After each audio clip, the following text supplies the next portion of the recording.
Hello दोस्तों, नमस्कार। Story hub Hindi में आपका स्वागत। दोस्तों, इस कहानी का पूरा आनंद लेने के लिए वीडियो को अंत तक जरूर देखें। अगर आपको कहानी पसंद आए तो वीडियो को लाइक एंड शेयर करें और चैनल को सब्सक्राइब जरूर करें ताकि आपको आने वाली नई रोचक कहानियों की नोटिफिकेशन मिलती रहे। तो चलिए आज की कहानी शुरू करें।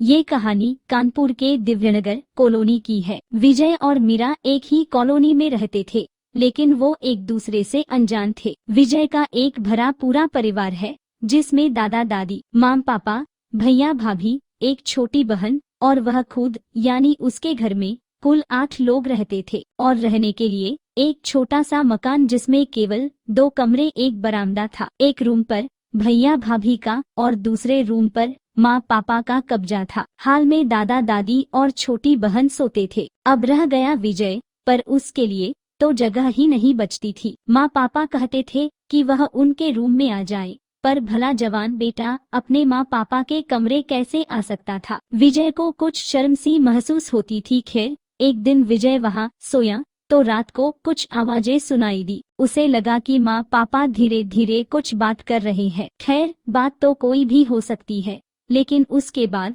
विजय को अपने माँ पापा के कमरे में सोना सही नहीं लगा और अगले ही दिन उसने जीवन मंदी रोड पर बनी अपनी फैक्ट्री के मालिक से बात कर ली कि वह भी रात को फैक्ट्री में रुक जाया करेगा, ताकि उसका घर से आने जाने का समय बच जाए और उस बचे हुए समय में वह और ज्यादा मेहनत करके ज्यादा काम कर सके। मालिक ने हाँ कर दी, लेकिन बात कुछ और भी थी। विजय फैक्ट्री में मैनेजर की पोस्ट पर काम करने वाली मीरा से प्यार करता था, इसीलिए उसे मीरा के बराबर खुद को खड़ा करना था। तभी तो वह मीरा का रिश्ता मांगने की हिम्मत करता। दरअसल यह तब की बात है जब मीरा और विजय दीनदयाल कॉलेज में एक ही क्लास में पढ़ते थे। मीरा एक ठीक ठाक अमीर परिवार से थी। थोड़ा हल्का सा सांवला रंग, मोटे मोटे नैन, तीखी नाक, लंबी सुराहीदार गर्दन, लंबे घने काले बाल, कद 5 फुट 5 इंच, होंठ जैसे गुलाब की पंखुड़ियां हो, बड़े उभार मर्दों को न्योता देते हुए कमर ऐसे लक्ष्यवती की कहने ही क्या। कुल मिलाकर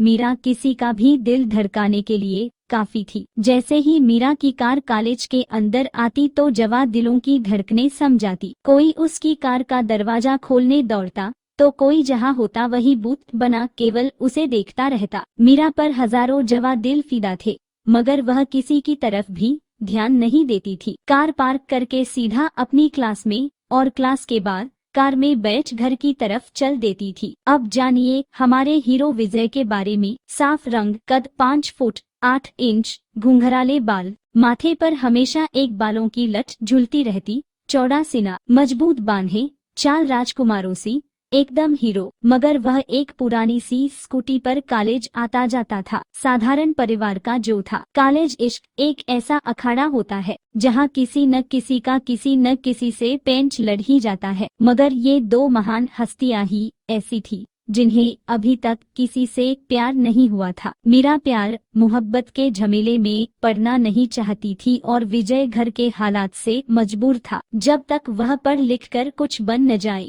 तब तक किसी लड़की के बारे में उसे सोचना भी नहीं था। लेकिन इश्क कहाँ छोड़ता है जनाब, यह तो वह आग है जो बिना तेल बिना दिया बाती जलती है। आखिर इन दोनों को भी इस आग ने पकड़ लिया। दरअसल जहाँ से विजय के घर का रास्ता था, वही कहीं रास्ते में ही मीरा का घर भी था और वे दोनों कॉलेज से अमूमन एक ही समय पर निकलते थे और आते भी एक ही समय पर। एक दिन अचानक रास्ते में मीरा की कार खराब हो गई। उस पर बारिश का मौसम भी बना हुआ था और रास्ता भी सुनसान था। लाख रोकने पर कोई बस या ऑटो रिक्शा नहीं रुका। इतने में विजय, जो अपनी स्कूटी से आ रहा था, उसे देख रुक गया और पूछा, क्या हुआ? आप यहाँ बीच रास्ते में गाड़ी में कुछ प्रॉब्लम आ गई क्या? मीरा बोली, हाँ, मेरी कार अचानक बंद हो गई है और कोई बस या ऑटो रिक्शा भी नहीं रुक रहा। विजय बोला, आप परेशान न हो, मैं आपको घर छोड़ देता हूँ, क्योंकि मौसम भी खराब है। ये रास्ता इतना सुनसान है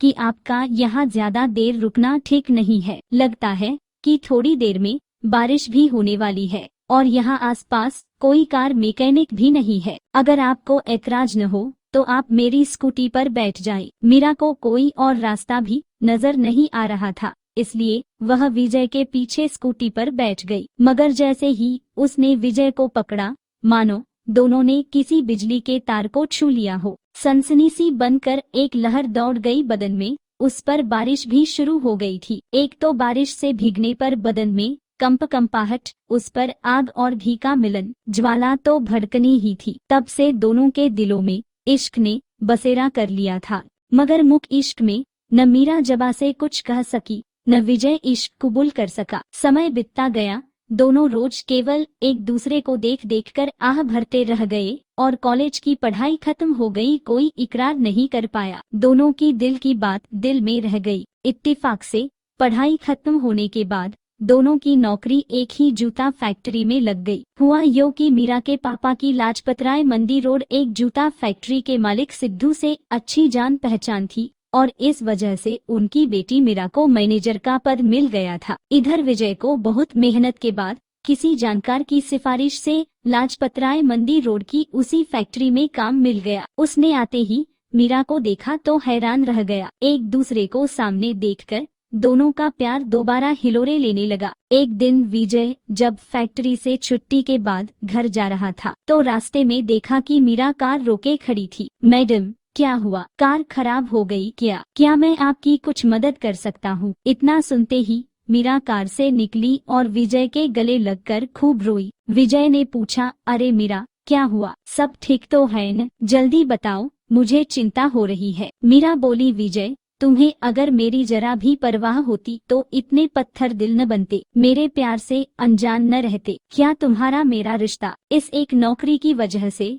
इतना बदल गया कि तुम मुझे ऑफिस के बाहर भी मैडम ही कहो? क्या मैं तुम्हारे लायक नहीं? विजय बोला, नहीं मीरा, तुम नहीं, बल्कि मैं तुम्हारे लायक नहीं हूँ। इसी वजह से मैं तुमसे दूर रहता हूँ। मैं जानता हूँ कि हम दोनों एक दूसरे से प्यार करते हैं, मगर हमारा मिलन मुमकिन नहीं है। तुम ऐशो आराम में पली हो और मैं एक मामूली सा इंसान। तुम्हारे परिवार वाले इस रिश्ते के लिए नहीं मानेंगे, लेकिन मैं तो तुम्हें अपना मान चुकी हूँ। यह कहते हुए मीरा ने विजय के होंठों पर अपने होंठ रख दिए। उस छुअन की आग से दोनों के तन जल उठे, मगर जल्दी ही वे संभल गए, क्योंकि दोनों को यह भी डर था कहीं कोई देख न ले। पर अगले दिन वे दोनों फैक्ट्री से जल्दी छुट्टी लेकर मंदिर में दर्शन करने चले गए। विजय ने मीरा से कहा, हम इस पवित्र मंदिर में भगवान के सामने एक दूसरे को अपनाते हैं और कसम खाते हैं कि जिएंगे तो साथ साथ,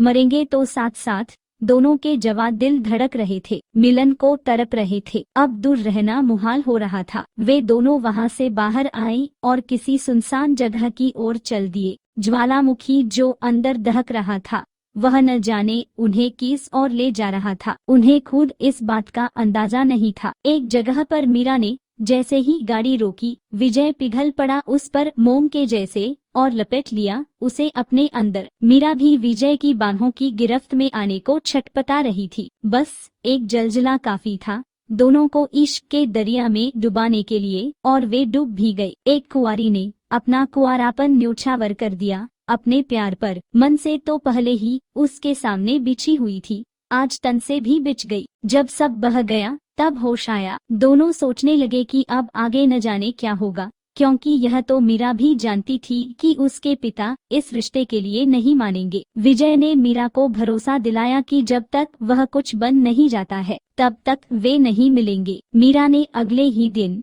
नौकरी छोड़ दी। विजय फैक्ट्री में नए से नए डिजाइन के जूते बनाता था और वे काफी पसंद भी किए जाते थे। अब उसने और ज्यादा लगन और मेहनत से काम करना शुरू कर दिया था। एक दिन विजय रात को फैक्ट्री में ही कोई नया डिजाइन सोच रहा था। विजय को हाजत महसूस हुई, मगर जैसे ही वह बाहर निकला तो देखा कि फैक्ट्री में चारों ओर धुआं ही धुआं था। उसने जल्दी से दूसरे कमरे में सोए हुए मजदूर और चौकीदार को आवाज लगाई, पर दरवाजा अंदर से बंद होने की वजह से इतनी जल्दी आग के फैल गई कि उनका बाहर निकलना मुश्किल हो गया। शोर मचाने पर आसपास के लोग आए और दमकल की गाड़ियां भी बुलाई गई, मगर अंदर जाना मुश्किल था, इसलिए फैक्ट्री की दीवार तोड़कर ही दमकल की गाड़ियां अंदर जा सकी। मगर जब तक गाड़ियां अंदर गई तब तक सब कुछ जलकर राख हो चुका था। उन तीनों की लाशें भी कंकाल के रूप में मिली। मीरा ने यह सुना तो पागल सी हो गई।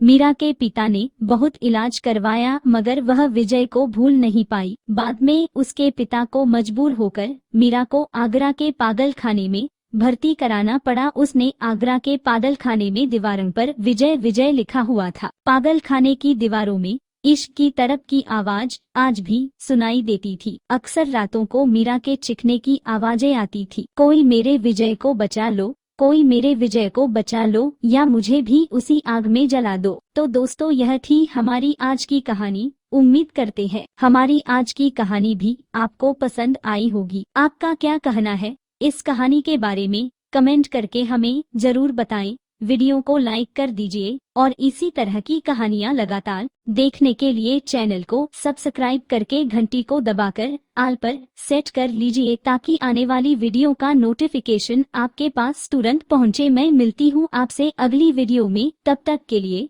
धन्यवाद। जय हिंद, जय भारत।